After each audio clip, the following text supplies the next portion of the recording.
This broadcast of Te Matatini is proudly brought to you by Te Wānanga o Rotorua.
You know I've got the seasoning, the right stuff for the stew.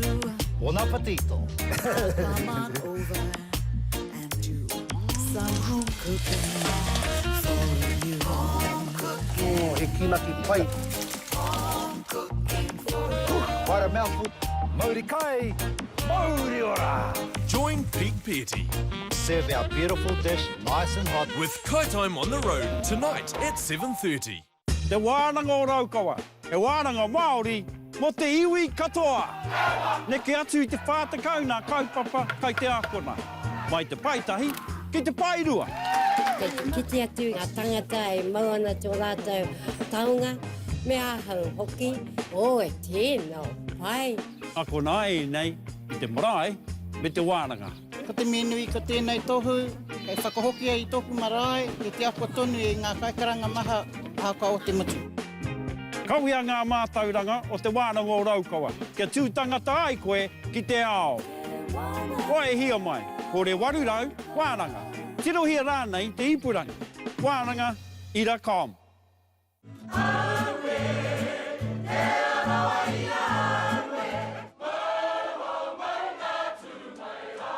Our Māori classics brought to life.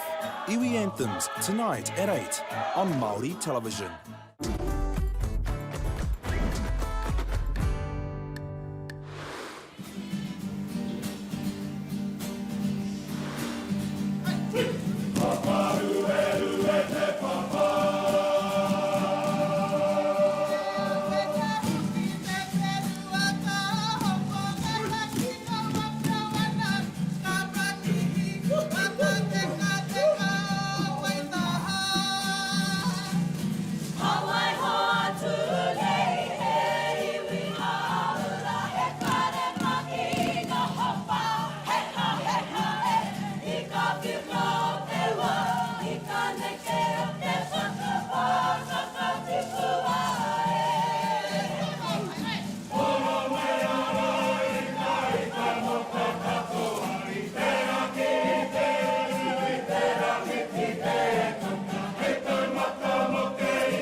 Koe nei nā, tā mātou mihi ka pātou, ko te kono hete e kia nei, te rū o te manawa. Kono hete, ko hi pūtia, arāke o mātou o Waitaha no Hoi. Me mihi, ka tika.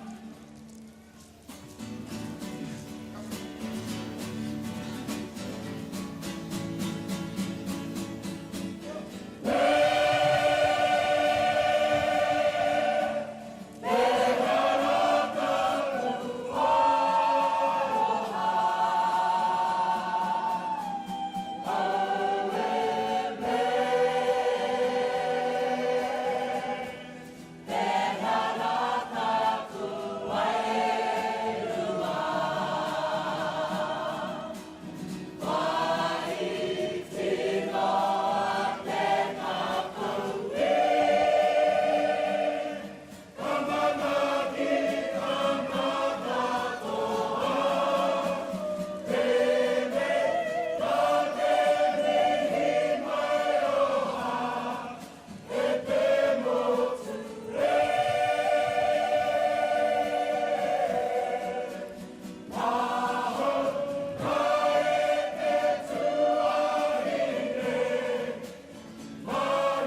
Nā runga I te hia o waka kotahi, kia hanga ia he rori hou ki te taha rāwhiti o Rotorua, kua pupu wake te riri o ngai wika e ngā Aotearoa I puta mātotoru atu ki ngā huarahi, I te whakaatu I tō rātau e whakatakariri I tēnei kaupapa. Hia o te LZTA kia kōrero hia, kia kōrero tahi tia ai I mātou ne, kare mātou e whakai ana ki tērā. Kei a te kāia ngā kōrero hei te haurua I te rima.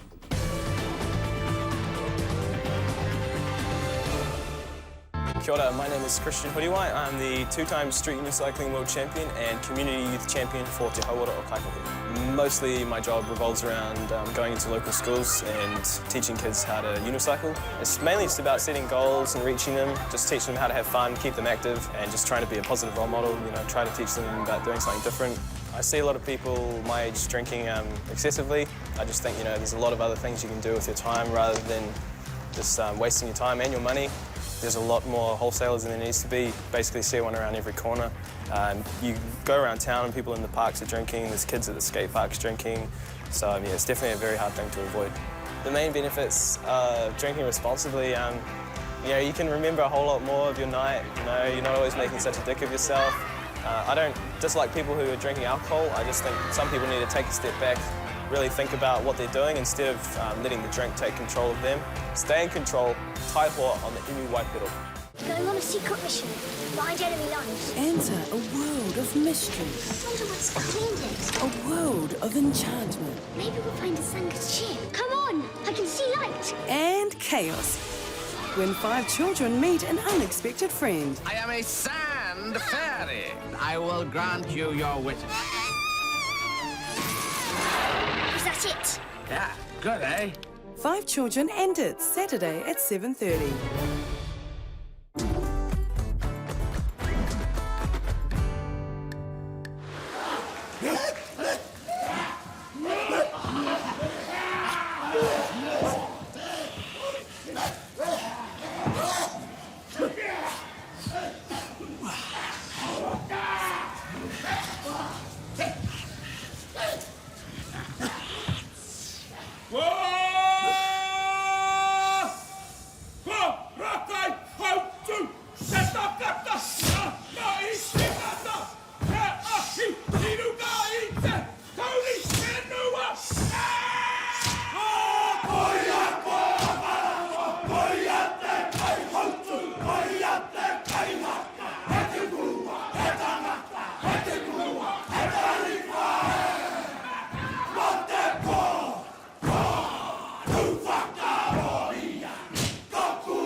mea ko te aroha.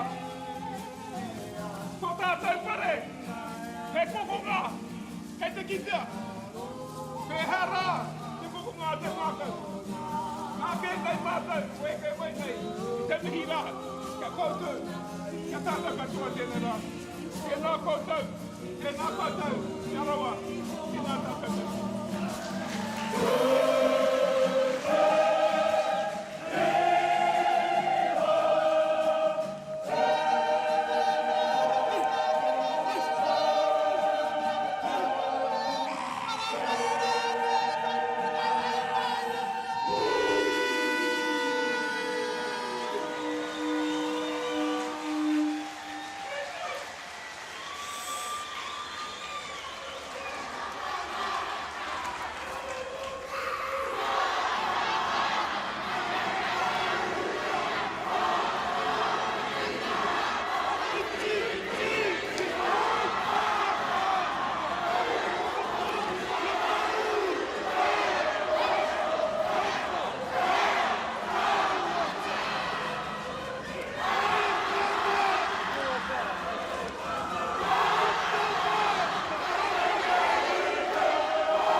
This broadcast of Te Matatini is proudly brought to you by Te Wānanga o Rotorua, your tertiary institution of choice.